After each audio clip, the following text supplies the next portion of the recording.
लोकनेते दिबा पाटील नवी मुंबई विमानतळ प्रकल्पग्रस्त कामगार संघटनेची स्थापना करण्यात आली असून अध्यक्षपदी नंदराज मुंगाजी यांची नियुक्ती करण्यात आली आहे। 27 गाव प्रकल्पग्रस्त संघर्ष समितीच्या माध्यमातून विमानतळ बाधित गावांतील अनेक मुलांना रोजगार मिळाला आहे।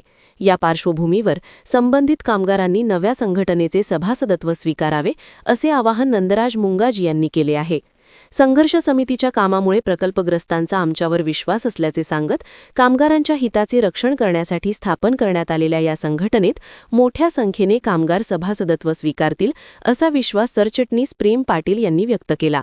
दरम्यान नवी मुंबई विमानतळाला लोकनेते दिबा पाटील यांचे नाव देण्याच्या मागणीसाठी आमचा लढा कायम राहणार असून त्यासाठी लवकरच मोठे आंदोलन उभारण्यात येईल असेही त्यांनी स्पष्ट केले। लोकनेते दिबा पाटील नवी मुंबई विमानतळ प्रकल्पग्रस्त कामगार संघटना ही स्थापन केली म्हणजे इथल्या स्थानिक भूमिपुत्रांना न्याय मिळवण्यासाठी।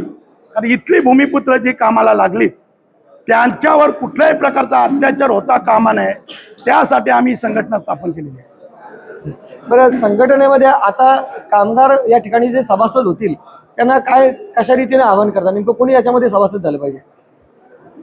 या संघटनेमध्ये आम्ही 27 गावातील प्रत्येक गावातील मुलं कामाला लावलीत। त्याही या संघटनेमध्ये फॉर्म भरून लवकर त्यांना न्याय मिळवण्यासाठी त्याही लवकर फॉर्म भरून घ्यावं। संघटना अर्थात लोकनेते दिबा पाटील यांच्या नावानं सुरू होते आणि त्याच्या अध्यक्षपद पुन्हा एकदा नंदलालजी मुंगाजी यांच्याकडे तुम्ही दिलेलं आहे। त्याच्या मागचं नेमकं कारण काय मला अगोदर सांगा। पहिले आपण संघटनेचं नाव होता संघटनेचा, अजून ते आहे सामाजिक संघटना लोकनेते दिबा पाटील 27 गाव कमिटी।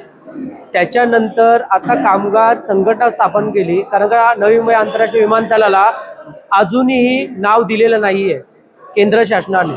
तर सुरुवात आम्ही करत आहोत संघटनेचं नाव, त्याच्यासाठी आम्ही लोकनेते दिबा पाटील नवी मुंबई प्रकल्पग्रस्त कामगार संघटना असं नाव दिलेलं आहे।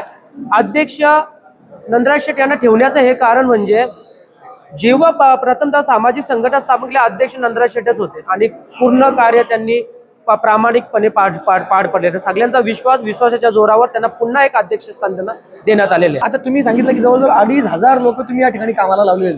आता जेव्हा तुम्ही 2500 लोकांना किंवा या ठिकाणी कामाला लावता तेव्हा त्यांची प्रायोरिटी असली पाहिजे की तुमच्या संघटनेचे ते सभासद झाले पाहिजेत ना, असं होताना दिसेल का? नाही, महत्वाचं म्हणजे आपण निस्वार्थ वृत्तीने आपण सगळ्यांना कामावर लावलेल्या आहेत। सगळ्यांना आपली संघटना स्थापन करायची प्लॅनिंगही नव्हती, पण आपल्याला काही गोष्टी कळायला लागल्या त्याच्यामुळे त्रास होता कामगारांना, म्हणून आपण संघटना स्थापन केली।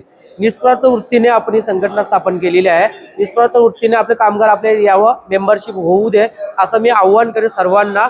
आणि तुमच्या हक्कासाठी आम्ही लढणार, त्याच्यासाठी आपण नवी मुंबई आंतरराष्ट्रीय विमानतळ कामगारांच्या न्याय हक्कासाठी लढणारी एकमेव संघटना ही मी जाहीर करत आहे। अजून एक छोटा महत्त्वाचा प्रश्न मागेच म्हणजे नंदराज शेट जे बोलले त्याच्यामध्ये की जेव्हा तुम्ही कामाला लावली मुलांना या ठिकाणी तुम्हाला तिथे दिसलं की काही लोकांना 11 महिन्याचा करार आहे, काही लोकांना 2.5 वर्षाचा किंवा 2 वर्षाचा करार आहे आणि खरोखरच त्यामुळेच पुढे संघर्ष होणार आहे। तुम्हाला माहिती आहे कामगार कायदे किती कडक आहेत। ज्यावेळी 11 महिन्याचा करार असतो त्यावेळी त्यांना कामावरून कमी करण्याचा अधिकार त्यांना संपूर्ण असतो। 2 वर्षाचा करार असतो त्यावेळी त्यांना कामावरून कमी करण्याचा त्यांना अधिकार असतो। त्यावेळी कितीही संघटना म्हणून तुम्ही त्यांना कायदेशीर सामोरे जात असता त्यावेळेला खूप अडचणी येऊ शकतात। मग अशा वेळी काही पर्याय आहे का तुम्हाला त्या कामगारांना कायमस्वरूपी तिथे कामाला लावलं पाहिजे? प्रस्तावनेमध्येच मी आधी सांगितलेलं कारण हाच होता संघटना स्थापन करण्याचा। 11 महिन्याचा करार आहे, काही कंपन्यात 3 वर्षाचा करार आहे, 2 वर्षाचा करार आहे। या करार रद्द करून आपले परमनंट कसे कामगार होतील याच्यासाठी हे आपली एकीचं बल दाखवत आहे। या संघटनेमध्ये आता तुम्ही जी सुरुवात केलेली आहे तशी इतर देखील तिथे संघटना असतील, मग अशा वेळेला त्याच्यामध्ये क्लॅशेस होतील। म्हणजे बघा, जेवढ्या जास्त संघटना तेवढा जास्त मॅनेजमेंटचा फायदा, हे साधं गणित आहे। कदाचित यांच्या बोलण्यात ते लक्षात आलं मला। माझा तर एक मुद्दा होता कामगारांच्या न्याय हक्कासाठी लढता आपला हक्क प्रस्थापित करणं म्हणजे खिशे गरम करणं। ही खिशे गरम करण्यासाठी संघटना झालेली नाहीये, कामगारांच्या न्याय हक्कासाठी लढण्यासाठी झालेली आहे आणि त्यांना न्याय 100% मिळवून देणार। बाकी ज्या संघटना असतील त्याचा भाव वेगळा राहिला तर आपल्यावर विश्वास आहे प्रकल्पग्रस्तांचा, या विश्वासाच्या जोरावर आपल्याकडे सगळे आकर्षित होणार आहे।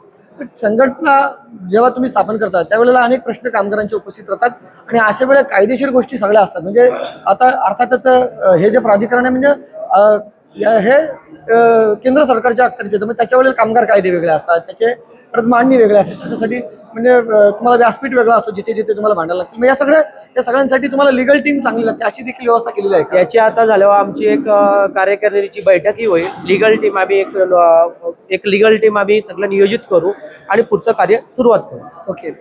शेवटला जाता जाता म्हणजे सगळ्यात महत्त्वाचा प्रश्न, अजून देखील लोकनेते दिबा पाटील साहेबांचं नाव या ठिकाणी अधिकृतरित्या घोषित झाले नाही असं देखील बोललं जातं. अर्थातच सातत्याने शासनाकडून सांगण्यात येतं की बाबा नाव संपूर्ण प्रक्रिया आता ही सुरुवात झालेली आहे आणि लवकरच ते नाव लागेल, परंतु इलेक्शन झाल्यानंतर परत आता सगळं थंड झालेलं असं वाटतं. मागच्या काळात बाळामामांनी देखील इथे आंदोलन करण्याचा इशारा दिला होता, तेच थंड झालेले आहेत. भारतीय जनता पार्टी असेल ते थंड झालेले आहेत, तुम्ही पण थंड झालेले आहेत असं म्हणता येईल का आता? मग महत्वाचं म्हणजे ही संघटना स्थापन करण्याचा एकमेव उद्देश 27 गाव कमिटी दिबा पाटील साहेबांच्या नावासाठी. पहिला मुद्दा तोच होता, तो आता लास्टला मुद्दा जाताना दिसत आहे. पण आम्ही आता असं प्लॅनिंग केलेली आहे, पहिले कामगार युनियन आपण स्थापन करू, कामगार युनियनचा आमची थोडी एकी आणि कामगारांची एकी दाखवून देऊ विमानतळाला, आणि याच्यानंतर जर विमानतळाला नाव जर देतच नसेल तर आम्ही मोठं आंदोलन करू. एअरपोर्ट बंद राहिला तरी चालेल, त्याच्यासाठी आमची संघटनेची आम्हाला कामगार संघटनेची मोठी मदत भेटणार आहे यासाठी.